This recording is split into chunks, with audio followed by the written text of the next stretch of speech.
Good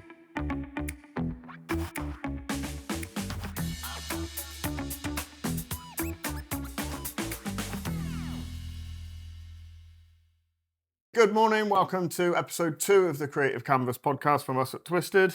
And today our guest is Amy Carlin from AC Marketing. And we're going to talk about the importance of social media in your marketing efforts today. So welcome, Amy. Thank you so much. First of all, tell us about yourself.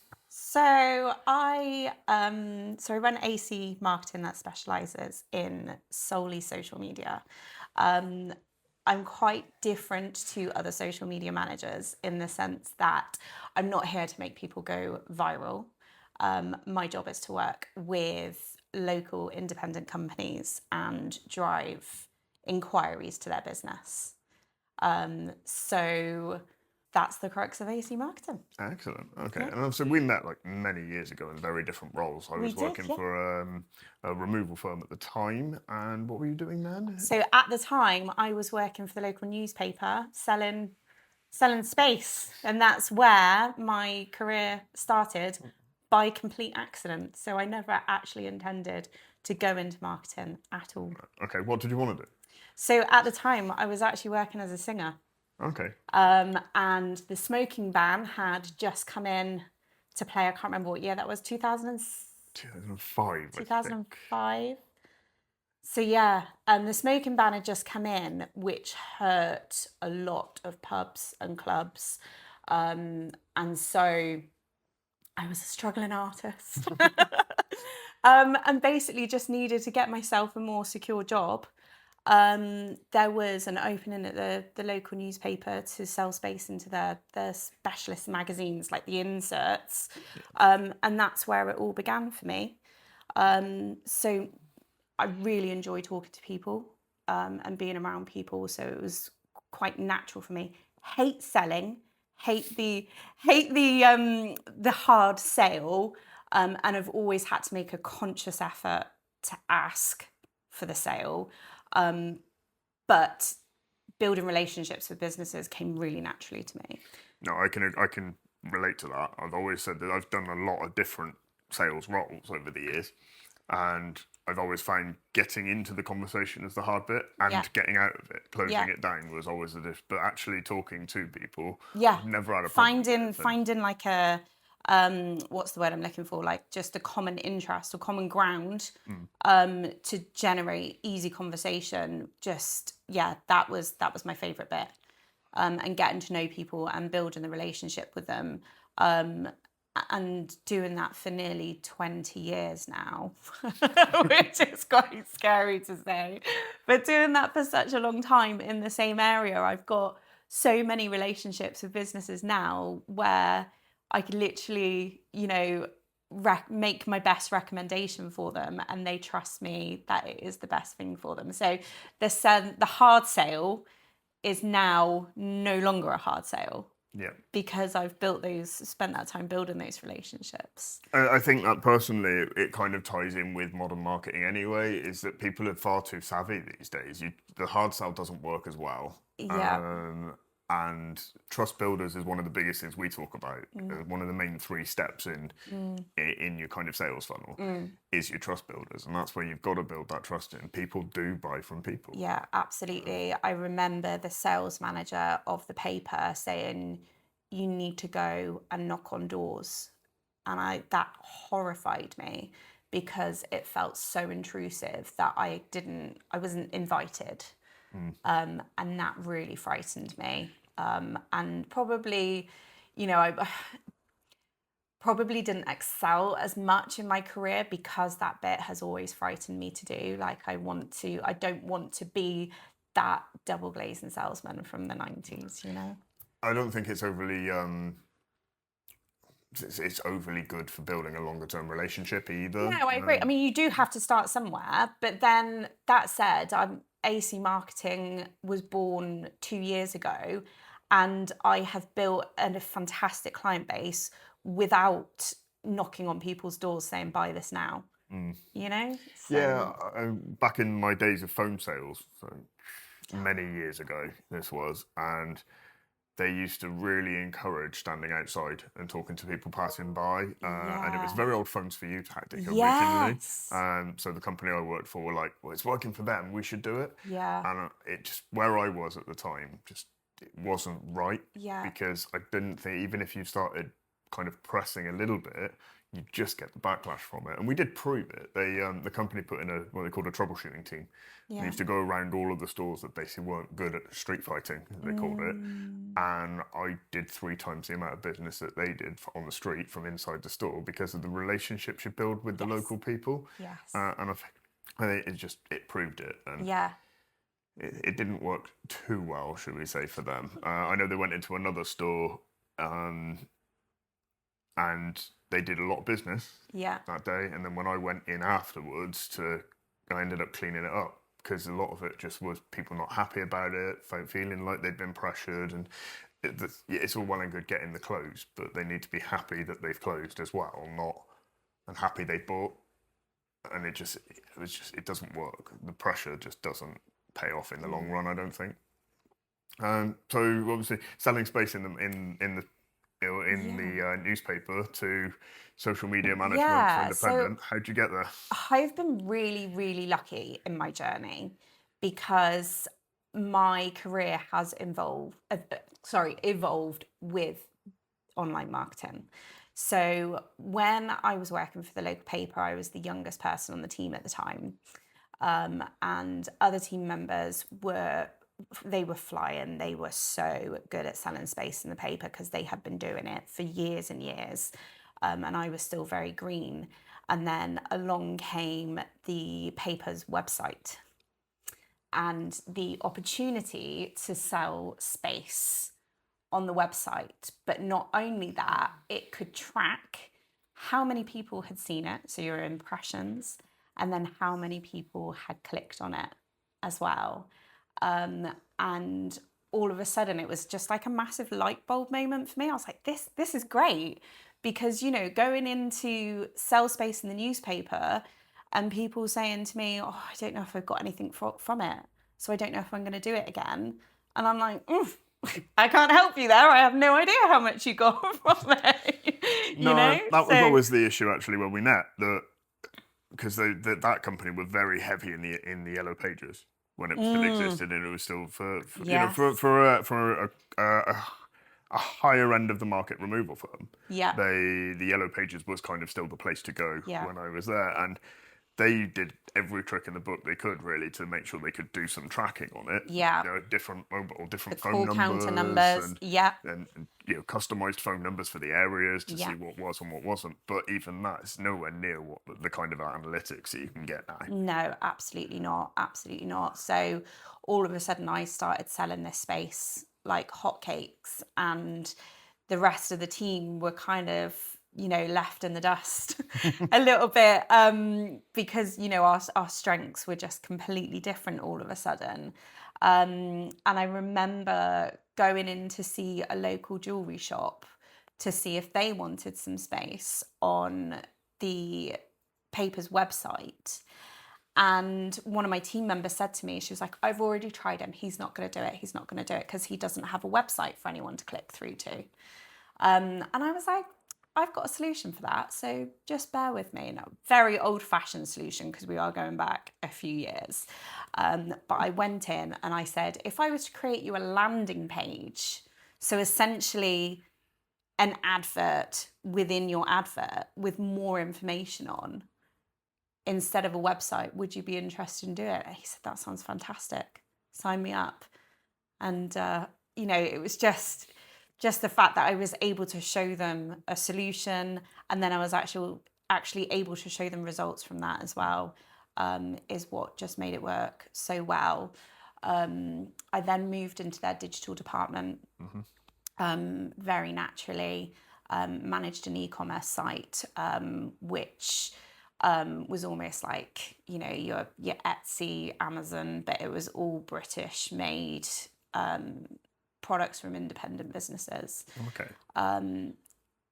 The company, unfortunately, was very late to the party with that kind of e-commerce site. So it took a lot to get off the ground, but in the same respect, it taught me a lot. And yeah, that's where we parted ways. Right. After I think I was there for 8 years, working my way up to the digital team. So we parted ways, and at the time, my family was starting. Excellent. So I took a little bit of time off to focus on that, which has then had the eye-opening career experience of working for the Yellow Pages. Ah, right, okay. And I was actually started there the year that the book was closing. Right, okay. So that was, I'm trying to think when I knew this once. It was a quiz question. When did it start? 2014? 2013. Yeah. Close. Oh no, actually no, it was later than that. I'm with the wrong child now because it was it was the same year I had my son. So 2017. 2017 the book closed. And that was insane because the strategy that Yell had used was to move everybody from the book onto their online directory, which was, I learned a lot. Yell definitely wasn't the company for me because they were expecting, the sales were really, really hardcore. And as I mentioned earlier, that's not something that comes naturally to me. And I also like to see projects through to the end. That's where I get my kicks, is to see the success of them. So selling something and leaving, I was like, this, the training that I got and the knowledge that they gave me was second to none. It was absolutely incredible. But that was quite a short period. I think I was there for 2 years. It was quite an aggressive approach as very well, if aggressive, I remember rightly. yeah. Very much a targeted of, do you know where your website ranks? This is where it's not good on there, and you should use us to do this. Yeah, absolutely. And they generated software, completely legitimate, but it would show all of the pain points of websites. But yeah, you're right, it was very aggressive, and that just isn't in my nature. There was a story, and I don't know the validity of this, but people did used to come back to us on it, that one of the things that Yao used to do is say, well, if you put your website into this tracker and it tells you where Google it doesn't work for you, but if you put yao.com into it, it also failed. And it was, I know I'm not saying that there's truth in that, it was very much a rumour that I heard that actually their own site failed on everything they were trying to tell people that it failed on. But the company is still there. They've transitioned from paper to digital, and they're still getting yeah, they're still doing it very was well, so. some people that work there. It's quite funny actually, because you're either there for 2 minutes or you're there for your whole career. There doesn't seem to be much of an in between with that kind of company. And they had call centers that would also book your appointments for you. And I remember my sales manager saying to me one day, she was like, have you seen your day? I was like, I am fully aware of what my day looks like. She was like, great. How are you going to do this? I was like, I have no idea. Literally, I'm hoping that I can borrow the Yell helicopter for the day.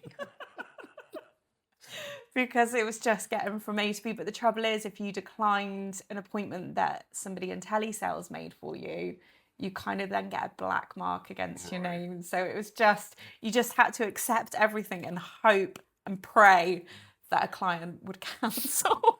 Which is terrible. Was that all face to face then? So it was actually I was face to face. Yeah, and my area was insane as well. So I was based in Weston. But I was going up as far as Gloucester, down as far as Bridgewater, and then out to like Radstock and Poulton Way as well. And it was just that's a big area. I remember it was massive. I was doing field sales at one point, or estimating, and the office team, when they planned your day, would plan it based on what Google said the travel time was. Which was wonderful until they asked me to go one side of Bristol to the other at 4:30 in the afternoon. And Google said it would take 20 minutes. And we all know realistically you're not going from one side of a city to the other in 20 No, minutes during exactly. rush hour.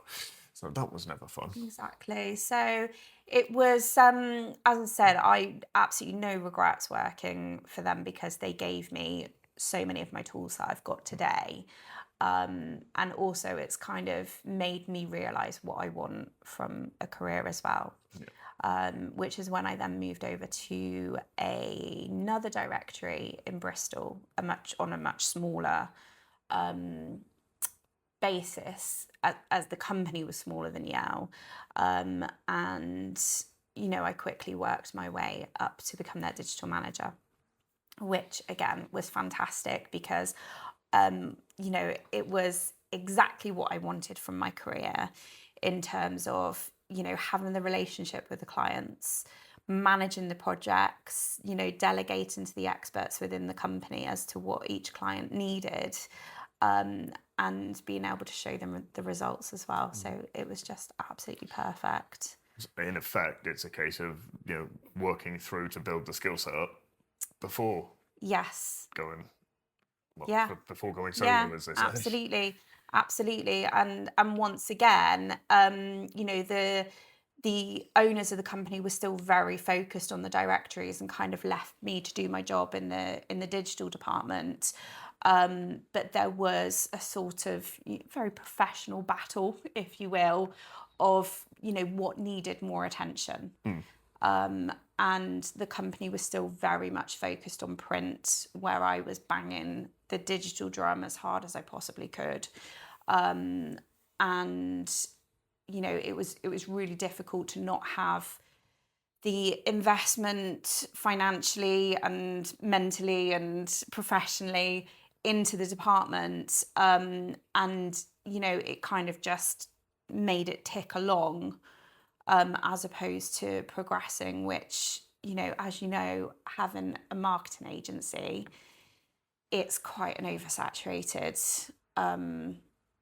business. There's just so much competition out there. So There you are a have lot to of be, us. there are a There are lot of definitely a you. lot of Yeah, us. absolutely. And there are so many good ones. There's some really, really bad ones as well, but there are so many good agencies out there, that it was quite difficult to manage that as one person. I needed the team to be completely on board with me and what I was doing in order to grow that. And print did take a priority. At the time, I had, because as I've already said, I've been doing this for so many years. I've built a lot of relationships in the local area, and so a lot of businesses started saying to me, "Really need help with my social media." And I was like, "Oh, I'm sorry, we're not set up for that." And they were like, "Oh, can you build a page?" I'm like, "Yeah, I can build you the page. It's not a problem. Can't manage it for you because that's it's so time consuming, as I'm sure everybody knows. Remembering to post or what to post and how to talk about yourself." But then all of a sudden, I had an influx of maybe 5 or 6 people say the same thing to me. "Amy, can you help me with this?" And I was like, "I know I can help you with this, but I'm working for a company that can't help you with this." Yeah. And that was really tricky to balance because the noise that was being made about social media and working for a company that didn't have the setup for social media management, it was a very difficult conversation that I first of all had to have with myself, but then I had to get my husband on board as well to say, "I'm pretty sure I'm about to do a very big career change. Yeah. And it's very risky because I'm going to set up on my own."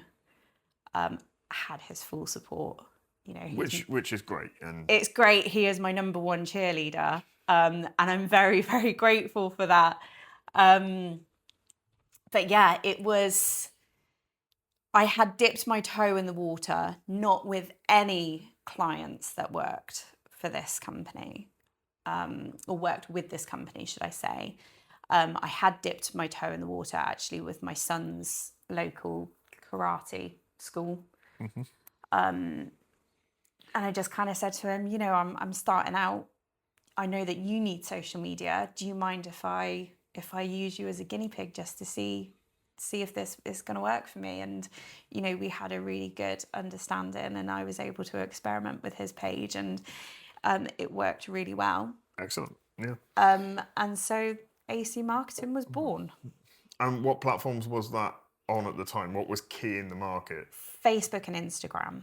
So there are so many different social media platforms, and they all do completely different things. But the key for me and what I want to achieve with my business is helping local businesses. Can I make them go viral on TikTok? Yes, I probably could. But is that going to put money in their bank? Probably not. So my focus is to drive traffic to their page with a local audience who on a consistent basis as well. So when somebody does need their service, they've seen them however many times on Facebook or Instagram, and they're at the forefront of their mind. Yeah, and for us, that's one of the three. I mentioned obviously the trust builders earlier on. We call that the middle ground on it. That's the second step for the the first is getting the touch points right, and that is in whatever format that might be. Obviously, socials is the thing people do when they're not necessarily looking for business or looking for businesses. It's it's still social media, but that's one of your first touch points without a doubt. And then of course, the more your business is going to appear throughout these platforms, the more people will have you in mind when they're ready to start looking at your trust builders. So that will always be a thing for us. I think at the moment it's very much it's a strategy or a structure. Yeah. But yeah, and with the problem that we find, especially with this, is that we always used to say that it was 7 touch points. Yeah. I think it's got to be more like 15, 20 now. There is advertising everywhere. Yes. Whether you want to admit it or not, everything's pretty much an advert. Whether you're online, whether you're watching the TV, as it's always been, whether you're just driving past billboards on your way home from work, there is advertising everywhere, and I think it becomes white noise. Yeah. So quite a big development in sport recently. My husband pointed this out to me at the weekend, is that during the football now, they're actually bringing ads. I don't know if you've seen it, the screen's like side to side, so you can still see what's going on with the game, but then they bring an advert in next to it, and apparently that's caused quite an uproar. Is that, I saw something about that this weekend. Of course, we're a Six Nations series again now as we're filming. I think this weekend was the first games. Yes, and that's I've right. seen quite a bit of a backlash on putting adverts in the middle of a game. Yes. It's very American. That's exactly what I said. But then from talking with Ryan last time out, who's from Texas, he's saying that advertising is so much more in your face in the US. Yeah. But and you see it on like American TV shows, don't you, where you get the fade to blacks a lot. Yes, and that's where they've got another advert break that isn't in the versions in the UK. Yeah, absolutely. Because their adverts, if you've got a 30-minute TV show, they will still have sort of like 3 sets of adverts. Whereas in the UK, you will only tend to have adverts if it's sort of an hour or more.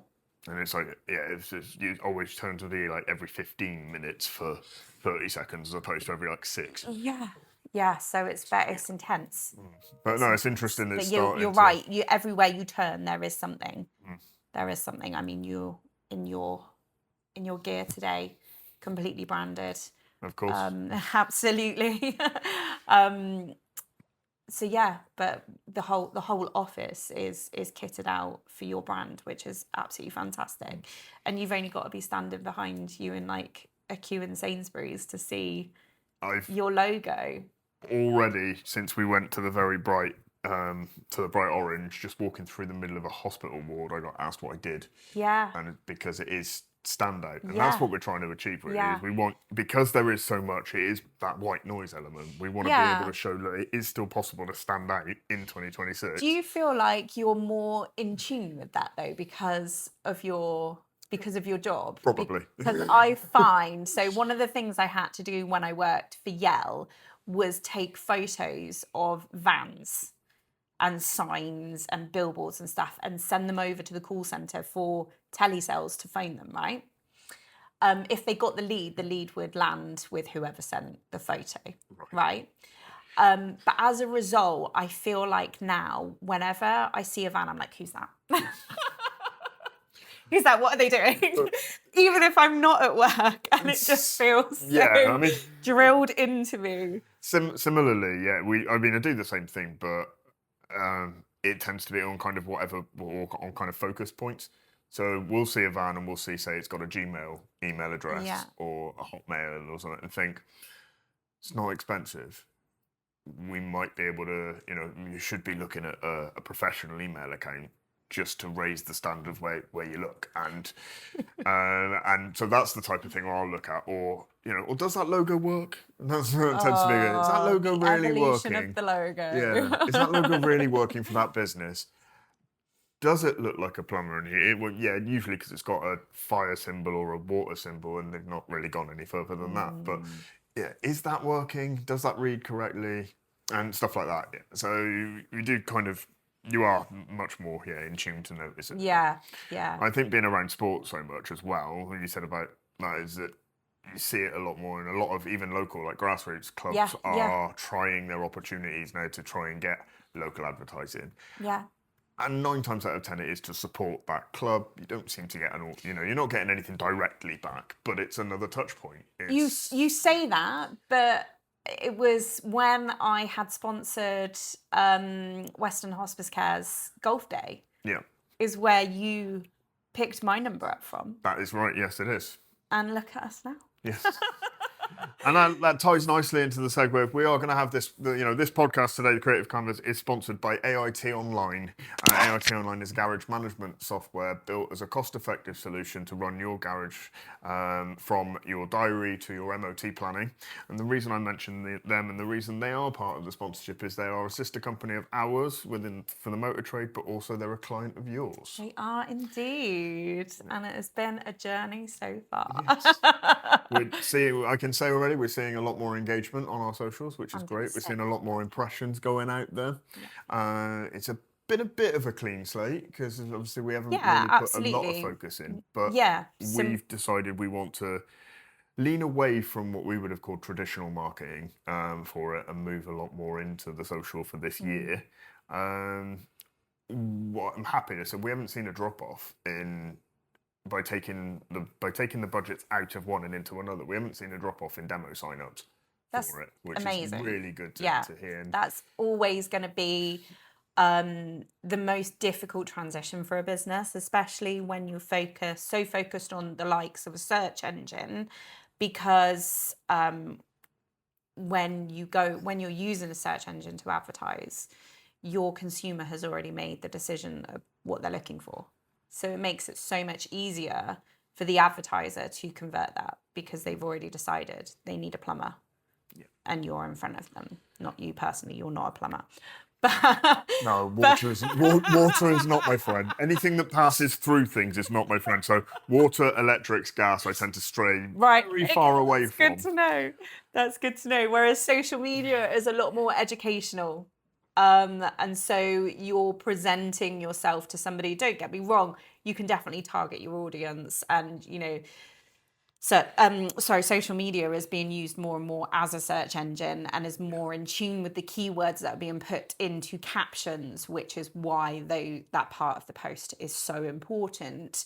But nevertheless, it was always going to be not necessarily a risk, but definitely what's going to happen?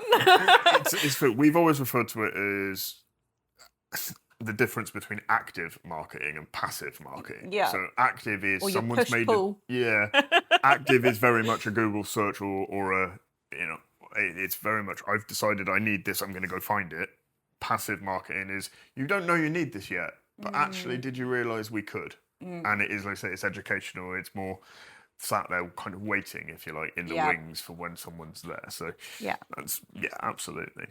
So there goes. So um, one of the biggest questions, and these are one of the ones before actually doing the research on what I wanted to ask you today. This is one of my questions. Oh. For you. It's like, it's very much a case of when you're taking on multiple clients for socials, there's very much a a regular schedule that needs to be put into place. We've got multiple posts of a week, multiple angles to take, and then obviously different clients from different industries.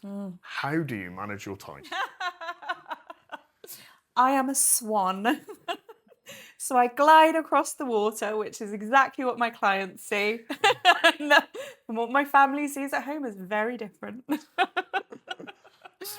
No, it is one of my greatest strengths is organization. It's just something that I really like to be organized for my own peace of mind. And so it's just quite a big strength of mine. Planning everything for everyone. I don't know if you've seen recently, I did a reel on AC Marketing's page with all my different hats that I have to wear. I did see that. It was very for somebody who is not a content creator, as you've said, that was very, very good, and I did like Yeah, that. absolutely. I do have. I think that was like a 3 a.m. epiphany. Oh, I should do this tomorrow. But yeah, so making sure everything is planned and strategized, diarized. As I say, getting to know my clients is a really important part of my job, because understanding their needs and understanding what's coming next in their business really helps me to know what to do next. So I do a lot of things in batch. So on a weekly basis, I work a week in advance to start with. And don't get me wrong, I have to have that flexibility because I will get on a weekly basis, Amy, can you just do this? Those can you justs add up pretty quickly. So setting clear boundaries for myself and my clients as well is a key part of that. So my client work naturally gets priority. Okay, so making sure that all of my ducks are in a row for the next week. I've actually managed to get myself into a really strong routine with that, to the point that if I'm going to go on holiday for a week, it's no hardship for me to plan 2 weeks in advance instead. So I can actually take that holiday and know that my clients have been taken care of and that I'm still fulfilling that work for them. So managing my time that way is something that does come naturally to me, but I do rely heavily on software as well in order for me to be able to do that. So software such as scheduling software, so all content is scheduled to go out a week prior to when it's actually going to be posted. And sort of management software as well. So I use management software that will literally give me a diary of everything I need to do and when I need to do it.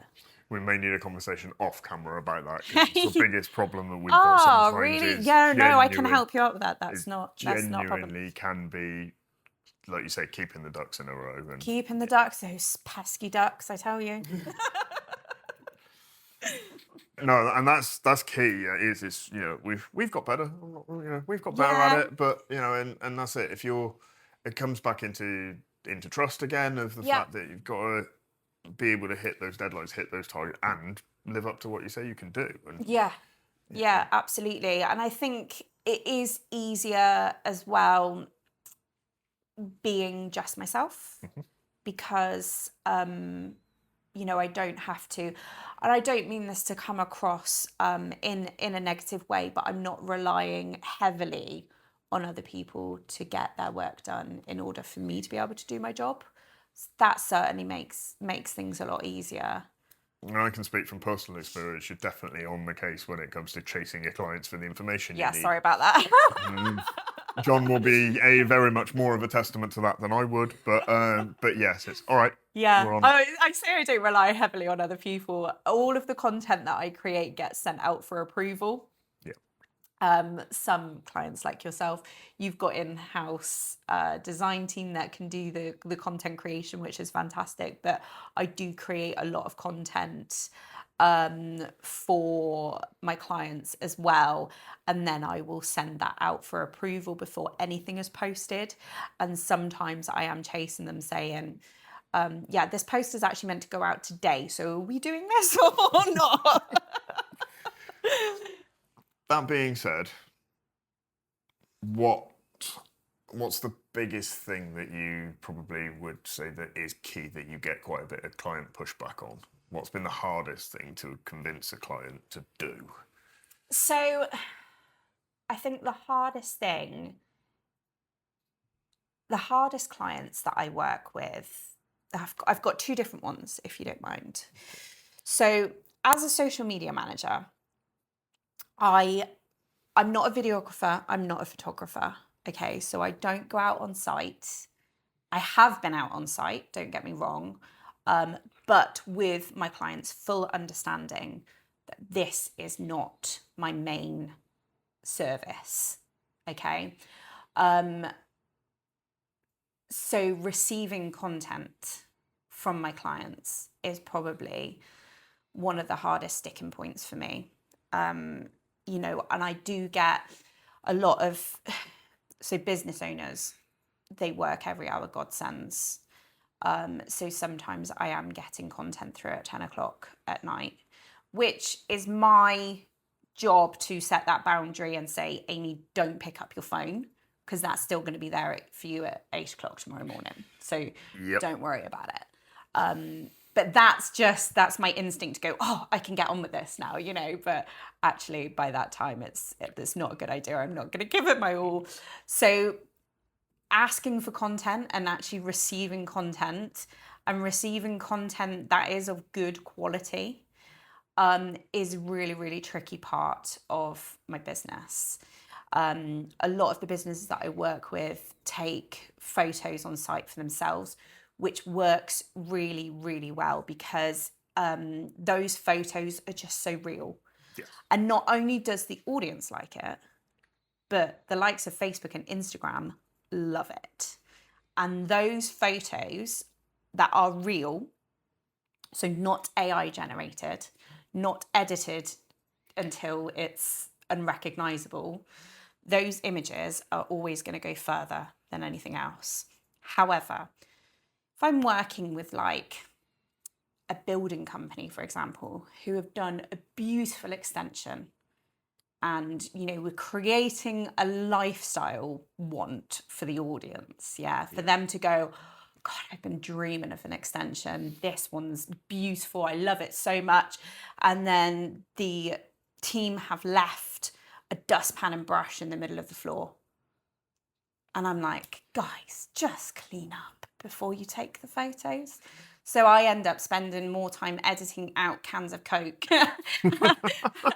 and brooms and bags of rubbish and stuff like that. And it's just, so getting quality content is really, really tricky. And the types of businesses that I work with,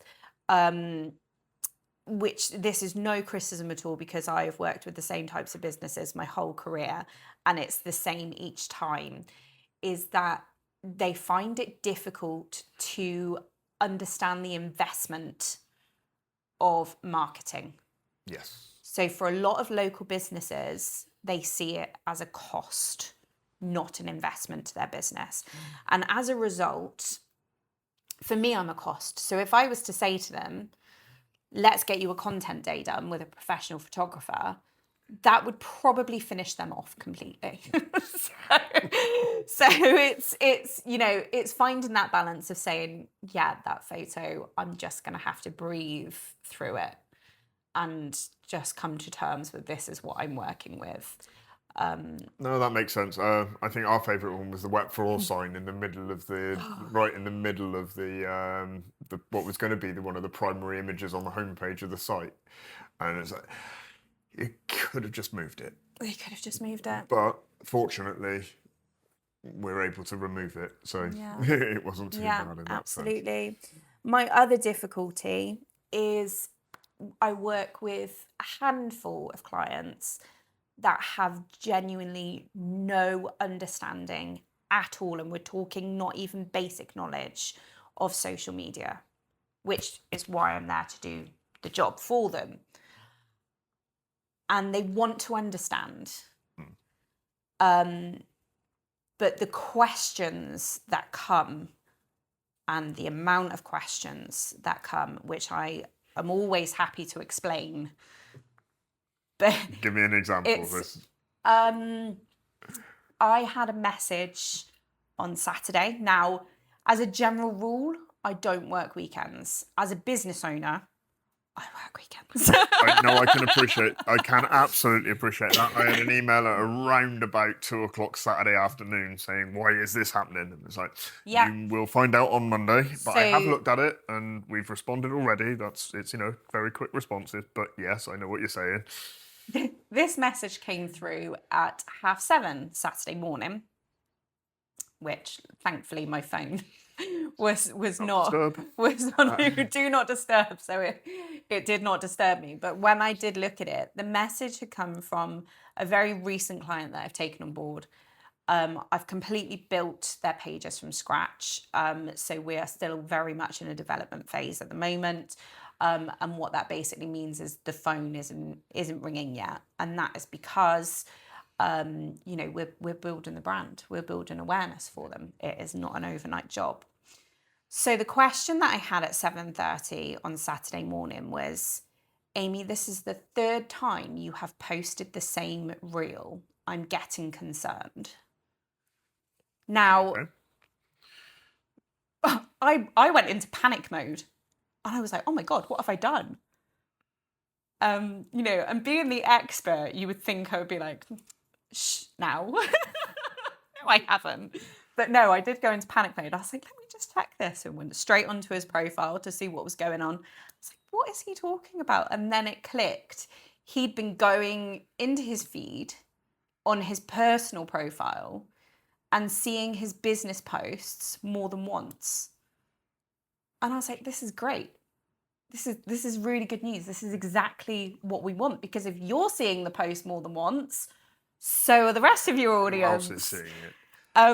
But yes, it is. It can be traumatizing to be questioned with things like that, where it makes me think, oh my God, I've made a huge mistake, when actually it's just the understanding, or the level of understanding that comes with some of my clients, can be quite tricky to manage. For sure, and for us, we know the terminology being in it. We know what a CTR is. We know what frequency means. And frequency, for those that want to know, is, especially within Meta, is the amount of times a user has seen your advert. Yeah. Which, obviously, the higher the frequency, the better it is if there's somebody that is interested in what you're doing. But, so yeah, they've probably seen it 3 or 4 times. So don't realise that that's a positive metric. Yeah. Rather than it being than it just being, well, why have you done it multiple times? So I see that completely, and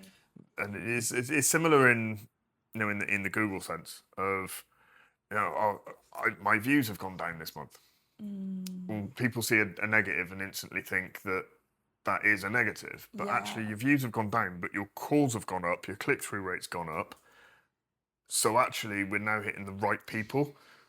And so there's so many metrics to consider, and realistically, it's got to be said. If it was easy, we wouldn't have jobs. Well, quite. You are absolutely right. I think one of the other tricky things with the type of social media management I do as well is that a lot of my clients have a silent audience. And what that basically means, and that I suppose is the difference to driving local inquiries to going viral, which I've already said, that's not where my interests lie. Don't get me wrong, I've done a couple of reels that have literally just rocketed, and being obsessed with numbers, I'm like, oh my God. Definitely. What's happening? And it is really exciting, but not as exciting when somebody is able to say to me, "You've changed my business," you know. And that's what tugs at my heartstrings. So the silent audience does play a tricky part. And one example I can give you is with a local mortgage broker. Probably, with all due respect, the most boring content for a lot of people. It's an industry where you need them probably once every 2 to 5 years. Yes. And it's the one thing, and I know from personal experience, that you don't want to do it, but you've got to. Yeah. It's going to be very difficult. It's teeth pulling, isn't it? Yeah, it's a really tricky industry to work with. But actually, I really enjoy doing their content because I'm like, oh, what can I post about today? You know, who can I bully into a new house today? However, this particular company, they don't get very many likes, comments, shares, anything like that. However, I do have access to their Google Analytics. And this is a sticking point for a lot of people when I say, what do your GA say? And they're like, oh, I don't have access to that. Okay, that's fine. However, when we looked at his Google Analytics, organic social media was the 3rd biggest traffic driver to his website. And so even though he's not winning the popularity contest today, he is getting so much traffic through to his website from his social media. Yeah, and I happen to know the client you're referring to, and I know that he is busy. Oh God, he has said to me recently that he is at limit. You know, he is constantly busy. Yeah. And that says it all. He's not paying out a lot on. He's not using paid advertising at all in the sense of like Google, Google ads or social media ads. It's all organic traffic. Yeah. So, and it's more controlled that way as well. I think. It is more controlled. But I could probably confidently say that even though on his Google Analytics, social media, organic social media is the 3rd biggest traffic driver. Above that, he's got his direct traffic and his organic search traffic is number 1 and 2, which is completely natural for most businesses, especially if you're not marketing or using paid for marketing, should I say. However, the fact that I consistently post for this business every single week for the last 2 years, I could probably confidently say that social media is probably bigger than 3rd place, because especially with that direct traffic, they might not necessarily wait for his ad to pop up or his post to pop up on social media again, because they've seen him on such a regular basis over the last couple of years. They could just Google his name or just go straight to his website. And I think that's another issue with metrics, isn't it? That because a lot of socials are touch points rather than lead drivers, somebody has already learnt from, they've seen the social, then they're going to, they're going to find a different way in. A story I saw recently was that somebody had, and this is where your analytics and your marketing as a whole kicks in more, they'd won a £60,000 a year deal, contract, and the last touch point was LinkedIn. But that customer had been floating around them for about 8 months and had seen them at a trade show, had seen their advertising, had seen their socials, had seen their Google, had seen everything beforehand. So LinkedIn was the final touch point, but LinkedIn isn't the one that won it. It was everything that they've done. Yeah. That's why it's such a mad industry to be a part of now. It really is. And from that, what would you say to somebody that says, for example, I only advertise I use Google Ads, I spend £200 a month on Google Ads, and that's all I do. What would you say to that person to help them get more out of it? That is a great question. And how I would answer that is social media can be very educational. in terms of you letting people know about the service that they might not even know exists. And AIT Online is a great example of that at the moment, because you have been running Google AdWords. However, not necessarily to the level of success you would have liked, because what you're relying on is garages looking for software. Yeah. Whereas the social media aspect is John's creating content to be managed by myself, posted out on a regular basis, and I'm engaging with relevant businesses.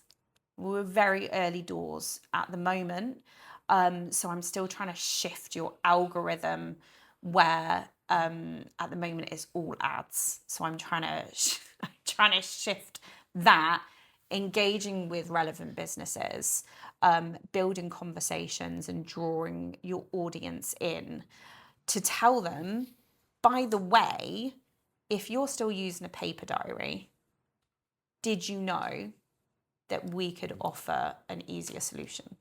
So educating them and saying, do you know we can do this? Or do you know this could happen?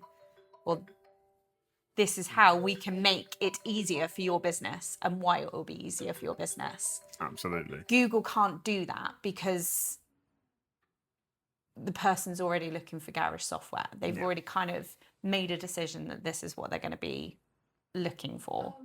But social media will put you in front of people that might not know they need you. Absolutely. Or know that you exist, or why you're the better person to choose for the job. Yeah, it's, and I think people do get into the habit, don't they, of, especially with things like software, they get into the habit of, I use this is my process, and don't even then think about that there could be something more suitable or more cost effective or that. So they're not actively looking. It comes back to what we're saying. So then they think, like, well, actually, I might give that a go. Which they wouldn't have been doing, and they would never search for it. So you are looking at a completely different audience. Yeah, absolutely. I had a message from one of my clients last week saying, just had a new client come on board. And when I asked them where they found me, they said they found me on Chat GPT. Okay. And he said, why am I coming up on this?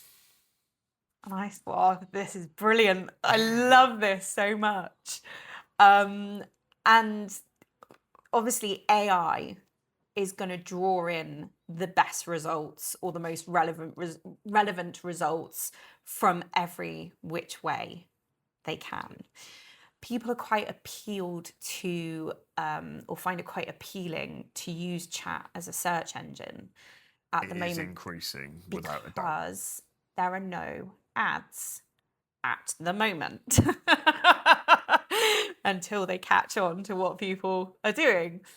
However, it is going to be a mixture of your website, of Google, of social media, and it's just another, string to your bow that if you are absolutely everywhere, you are more likely to come up as a result on ChatGPT. Definitely, and that's we've done it. We've done a test, and it's more, if possible to say, it's almost more location based than even Google Maps business and like the Google algorithms now. Because we actually did a test in this when John was working from home. John lives about 20-30 minutes away from here. I was in the office. We put the same query into ChatGPT looking for web designers in Weston, and Twisted came up top for me, but didn't appear at all on John's. No search history, no anything. Just it gave us a different answer, and so it's going to pull from different places, and it's not necessarily a reliable source yet. But it's going to be, and if anything, it's just making the SEO conversation more transparent, because search engine optimization, which, just as a quick plug for episode 3 of this in a month's time, will be all about SEO. So I'm not going to dwell on it today. Is very much a combination of everything. And if the AI systems and ChatGPT and Copilot and Gemini are starting to do that, it means forever, even more so than before, every aspect of your marketing's got to be hit, because relevance is now the key metric. I think, but we'll find out more on that one next time, right? I think. Tell me a little bit more about what sounds backwards almost, but tell me a little bit more about the things you don't do as a social media manager, or what you might be expected of. You mentioned video, and we'll talk more about that later. But there's other things I'm sure you're asked to do that aren't part of your role. Yeah, I think I mentioned earlier that I get a lot of, can you just do this for me? Can you just do it? And I'm a yes person. So one of the hardest things I have to consciously do is say no. So I do get people say to me, can you manage my PPC campaign? Are you able to make any edits on my website? The answer to those questions are yes, but no. Okay. Yes, I could do them. Am I going to do it the best job for you? No, I'm not. Because I am a firm believer when it comes to digital marketing, you have to have your niche, because each element of digital marketing is so in depth and so specialist that there's just absolutely no way you could manage it all, one person to manage it all. Yes, I have built PPC campaigns or Google AdWords campaigns in the past. I have done SEO strategies, never implemented them, but I have delegated to SEO specialists. I have edited websites, I've built websites, but I've done a mediocre job at all of them because that is not my niche and I'm not a specialist in those things. And so even though as appealing as it might be for me to say, oh, I can, add that string to my bow, I'm just going to jump on board and crack on with this because I've got nobody telling me not to. But actually, I want to maintain a reputation of being good at my job. Mm-hmm. And so if I start dipping my toe into all these things that are available to me, and yes, I could do, then I think I will start losing track of things on social media, which is a daily upkeep. And then I'll start losing track of things on, plugin updates on WordPress sites that cause you absolute hell for a week. Yep, we've been there. Yeah, yeah, absolutely. And so if I start, being a jack of all trades and a master of none, I am not going to give my clients the very best. So when I get these, can you just do that for me? If it has got nothing to do with social media, the answer will be, I'm very sorry, that's not my job. I'm not going to do the best for you. No, and I think that's not only a positive, but it's also a firm understanding of there's a finite amount of time in a week, and it should be a lot more focused. One of the things when we started out now 5 and a bit years ago, we would have loved to have said we were the agency to cover everything, but there is only a finite amount of time, and we very much have pulled in and focused on what we're good at, I feel. Yeah. And what we've also done is built a very good network of marketing specialists, and I think that's what helps us more, where our consultancy side will kick in, is because and we've done it. Yes. In the sense of we need the video and the photography for this website to be absolutely on point. you need to speak to Riverax Media, for example. Yeah. So quick plug there, Ryan Zander, just for you guys. And I'll come back in on that one a little later on. Shameless. Yeah, oh, absolutely. We couldn't do this without them. I will always get a lot of credit. But same thing with socials is we've had a web client in the past that has said, well, I need a lot of support on my socials. I'm like, right, speak to Amy. I could do it for you, but she's better at it. And if She you lives want and breathes it. yeah, and because it's what her specialist area is, use for that. And I think there's a lot of I think there's a lot of positivity personally to accept that as a specialist, but Yeah. also to understand. Yeah, that absolutely. Let me stick to what I'm good at. And don't get me wrong, when I first started AC Marketing, I was in probably the mindset where I was like, I need to get in as much business as possible to survive, because this is my income. I don't have a salary any longer. If I don't work, I don't get paid. Yes. Yeah. So at the beginning, it was a lot harder to say no. But I learned from my mistakes there because, I would charge a client to make amendments on their website, but actually I would be losing a lot of money because I don't live and breathe websites. And so even though I was capable of doing it, something that took me 3 hours to do could possibly take you 20 minutes. Yeah. Do you know what I mean? And so it wasn't the best decision for my business because it was taking me such a long time to either remember what I was doing or figure out what to do or, just, where's that button? Yeah. How long do I spend changed looking? it since the last time I looked, which was 18 months ago. Do you know what I mean? So, at the beginning, I was very much like, right, let's get as much business in as you possibly can. And then all of a sudden I was like, Aim, what are you doing? Like, you're causing yourself not only time, but so much stress on myself because my reputation to me really matters. Yeah. I wanted to do the very best job. And so that was really stressful for me because it didn't come naturally. But it didn't come naturally because that's not my specialist. No, and that's it. And I think this is something for any business out there who happens to have got this far today. Is really, really important. Don't put all your eggs into one basket. There is so many areas to marketing. Find somebody who is going to work with the specialist areas. And whether that's coming through, and I'd love to say come and talk to us, but in general, it's not a one size fits all. One marketer is not going to achieve you the market leading spot.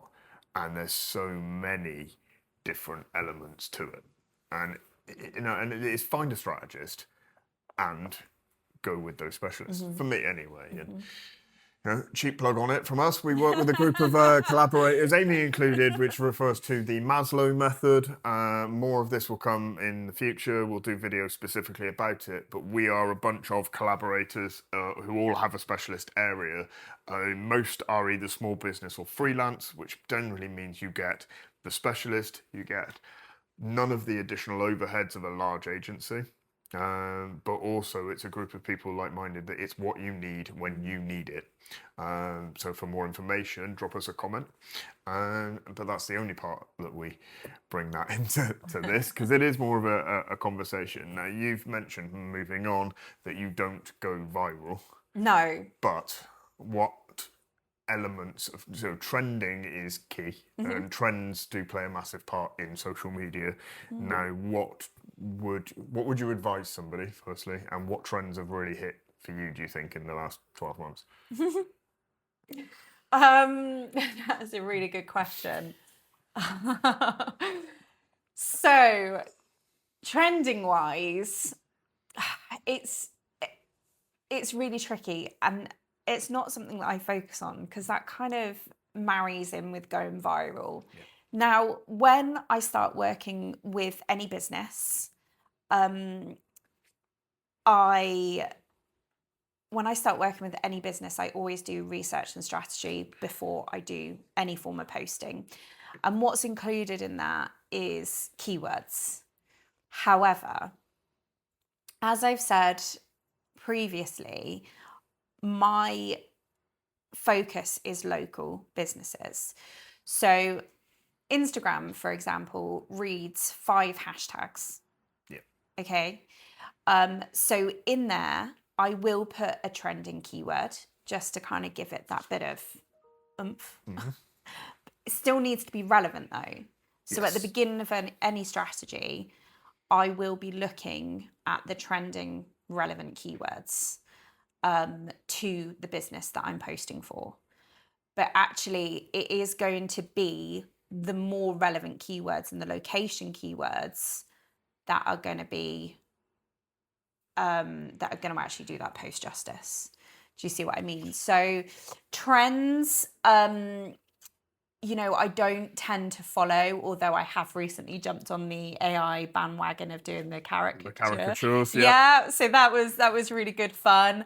I have noticed that a lot more, so especially building firms, are doing more fun behind the scenes types of reels. And a couple of weeks ago, I did a reel for a building company in Weston who sent me a video of them trying to get a mini digger through the door of a house, which was a building site. It wasn't it wasn't a together house. They weren't going to ram it into the sofa or anything. However, it was quite funny. So I sped it up as much as I could, whacked some Benny Hill music to it. And, 100, 200, 1,000, 2,000, 7,000. I was just like, oh my God, what is going on here? And it was just, it was good fun. So trends, not my gig, but don't get me wrong, I'll have a little bit of fun with it. Yeah, and we did the caricature one this weekend, or just on Friday, I think it was, just purely because, sometimes we try and use our socials, especially, for advice. It's the entrepreneur Gary Vee always says, give, take. And we want to try and educate, we want to try and show people that, you can do it yourself. With support and with education and with with a bit of backing. So a lot of our socials are very much driven around that. Yeah, absolutely. And if you don't mind me doing a shameless plug, of course, I also offer a power hour. So for those people that might not have the budget to have a social media manager, I offer them the power hour, which is literally an hour of my time where I will teach you as much as I possibly can about running your social media pages. So well, that's great. Get in contact with Amy at AC Marketing if you want to know how to do it yourself, but need that little bit of guidance and advice. That's all. Thank you very much. Of course. But like I say, occasionally it's nice to have a bit of fun. The biggest thing, and I hope you'll agree on this one, is one of the things we find is that don't go out for trending posts or don't go out for virality, because if it's completely irrelevant to what you do, it will only hurt you in the long term. Yeah. If you have one very, very strong post that is not relevant to what your general content is, that will hurt within the algorithms, because your TikTok, especially from a video point of view, but your TikToks and your Instagrams will think, well, that one post was brilliant, we'll put it out to the next, and the next post is back on your normal content schedule that's not relevant to the video they had before. People are then switching off because it's not the right audience, and that hurts your account.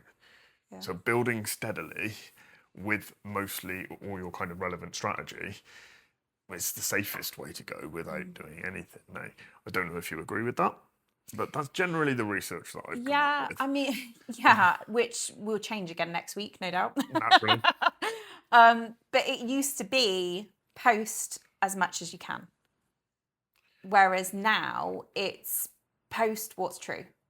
Yes. Post what's relevant. Post what matters today. And if that means it's only 2 posts this week, and it's only 2 posts this week, it's not a problem.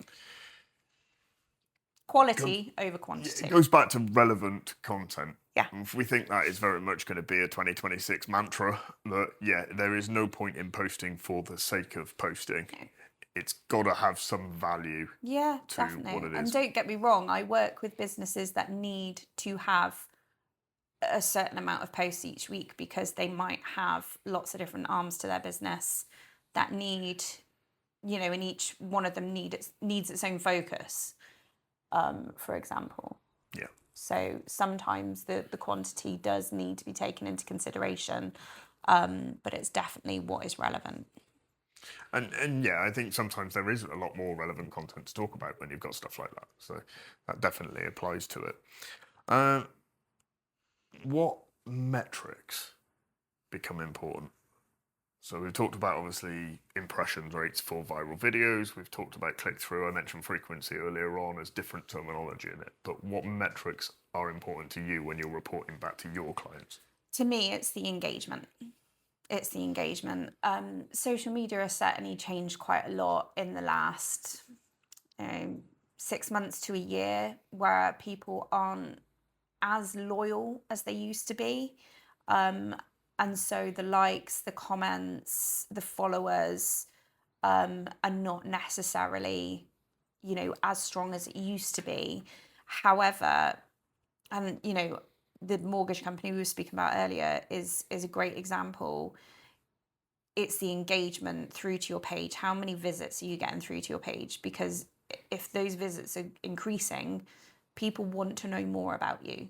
They've seen your post and now they want to learn more, so they'll go through to your page, which could lead to them calling you, or it could lead to them going to your website, or it could lead to them saving it, So those metrics for me and what I'm trying to achieve are the most important. Yeah.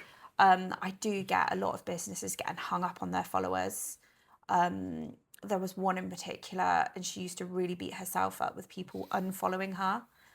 And I was like, don't worry about it. The service that she offered was maybe once in a lifetime you'd use it. And so people are going to unfollow you because they've used you and now you're no longer relevant to them. Yeah. And as much as that, it can be a bit painful to watch people leave your page, but actually they're not going to use your service again. So it's not a problem. No, Let's not bring at all. in the people that are going to use you. Yeah, and I mean, the thing is, again, I'm not social media as a specialist at all, so I might be talking rubbish, but what actually good is the following? Because followers, to me, from what I understand of it, it gives you potentially access to different things like live feeds for TikTok especially, or monetization for YouTube. You need X amount of followers before you can do anything. But 92%, I think, of the views that I receive on TikTok, so out of the 22,000 views I've had since the middle of December, my own little plug for how many people have seen my face. Wonderful. 92% come from the For You page. They're not followers, they're just people that have seen the post. So actually the following isn't important. Obviously, I'd love to build the following up for people that are interested in what we're doing. Yeah. It's not the key metric at the moment. It's not. The key metric for me within our socials at the moment is purely impressions, because it's all about making more people aware of who we are, what we do, and hopefully that we have this podcast that people will come and watch it, or listen to it, or available on Apple Podcasts, Spotify, and YouTube. Have I practiced it? Who knows? But yeah, so every 7 minute's times got. in the mirror this morning. I didn't have time for that. I was here setting up. And then really the other side of it, I guess, is the type of content that I wanted to talk. So a lot of what yours, as you've said, it's very local, very targeted. Yeah. So a lot of it's kind of fixed image and such. Of course, we had River Axe for episode 1, who are very much videography and seeing the return on investment of video. Yeah. It does, from a lot of the events that we've been, a lot of the networking stuff, is that video is key for 2026. What would you say to that, and what can you do for businesses who want to get potentially into video with their socials? I completely agree with that. And the reason I agree with that is the proof is in the pudding. I have just finished doing all of my clients' January reports, and all of them were showing me that I need to be doing more reels in February, because that is what is going the furthest at the moment. Now, again, sometimes that can be tricky for me because I'm relying on the client sending me content. I can create reels from static images, so it's not an issue on that front, and they still go just as far as actual videos, which is encouraging. But absolutely, you know, what I've completely re-strategized for a client recently, where we were posting 3 times a week. 2 of them were service posts, which were quite heavily branded, and basically offering, and again, he did need that quantity because of how many different services that he offers. And then one would be a sort of more project-based post of, you know, we've been on site this week and here's the progress of this that we're doing, as an example. I've now completely switched that strategy. So we are posting more reels and less branded content, because, and I think I mentioned earlier, AI generated content, stuff that is heavily designed, isn't going as far as posting a picture and saying, you know, this is what I'm doing today. Okay. And it's really eye-opening. Yeah. So again, top tip for anyone, for anyone watching, that's one of them, is to make your reels real. Yeah, make your that could be my new tagline. Make your reels real, and it is. And to be honest, yeah, the quality of the modern mobile phone is very good. So it doesn't have to be complicated video. And so and one that I did recently for one of the charity organisations we're part of, the Western Bay Rotary Club, is all about trying to get awareness for the club at the moment. They're trying to do so. They're starting work on their TikTok account, and it is all about awareness. And they've done quite a lot of networking with other clubs around the world on there. But the first video we did from was a photo reel from Christmas, which I think got like 200 views. The second video was a come with me to a Rotary meeting, with a very quick edit, but it was just, you know, quick video, like 5 to 10 second clips merged together, and through that hit 450, 500 views. The last video from last week I did for them was them stood in the corner waving for 10 seconds. Literally just the group waving at the camera for 10 seconds with, if you see this, tell us where you've seen it. Yeah. So 10 seconds worth of footage, quarter of an hour to add the text to the front of the video saying, you know, hello from Western Bay Rotary, and let us, you know, give us a wave back if you've seen this. That post has had some good engagement. So 750 views. I've had comments from the US, from Africa, from Australia, 4 different African countries, South America, I think one from Brazil messaged back in, and one from Wales and one from Western. But it was such a simple idea. It doesn't have to be complicated. It doesn't have to be overproduced. It does have to follow a structure, but it hasn't got to be. You know, it hasn't got to be Warner Brothers standard of video. It's just got to be clear, and it's got to have a message. Yeah, you're absolutely right. You're absolutely right. And I know it is so easy to jump on the AI bandwagon right now. It really is. And don't get me wrong, it can be a very useful tool if used in the right way. But Meta is always watching, and it knows. It knows what's real and what's fake. Yeah. And it's same for content as well as it's the same for written content and for copy. Yeah. You know, it is relatively straightforward to identify something that has been auto-generated by It is, and I think this is for you and I. That would be the same for the logos and the adverts that we were saying earlier, because we're so in tune with it, you know, I read and write content on a daily basis, and so I can spot AI generated content from a mile off. The M dash is usually the biggest giveaway. Yes. But, and don't get me wrong, it is, as I say, it is a very useful tool. But if you solely rely on that, it probably will do more harm than good. Use it for inspiration. Use it for brain block and everything like that. But don't rely on it. No, absolutely. Use it. Edit the hell out of it. Right. As we come towards the end, a couple of things I want to ask you is, so from your point of view as a social media manager, give me a couple of brands that you think do it very well, and in what way? That is a really good question, and one that I did a little bit of research on. Yes, now, we do plan this in advance. Yeah, absolutely. One of the biggest ones for me has got to be Nike. One of my favorite things about them is the storytelling that they do. So it is, you know, they try and relate to everybody, you know, man, woman, adult, child, whoever you are, you know, it's a very, very emotionally led content.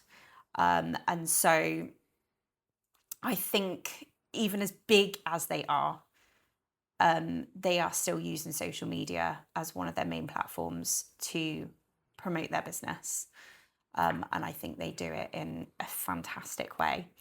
And they just dip into every lifestyle imaginable, which for such a large company, you know, one of the biggest brands that are, you know, nationwide, it's international even. It's really important that they, you know, I think they've really nailed that. And aesthetically pleasing, Yes. which is very important for social media. Remember to remove the can of Coke from the picture or from the work that you've done before you take a picture. It looks fantastic. Love the stories that they tell through it, and love that they just reach to every person. Yeah, and it comes into what we put a lot of words before the word marketing, I think, but lifestyle marketing has always been a thing. Is you want to show people how they're going to feel with it, Yes. rather than what it is. Anyone can sell a pair of shorts, Yeah. or or a training top, or anything like that. Which Nike are very strong with that, or a pair of trainers. But it's how are you going to feel when it's the running as opposed to the putting a shoe on. Yes. Right, I think so. That's where they do get it very well. Yeah. They're definitely one that is one that I follow personally, and I just it's great for inspiration. Excellent.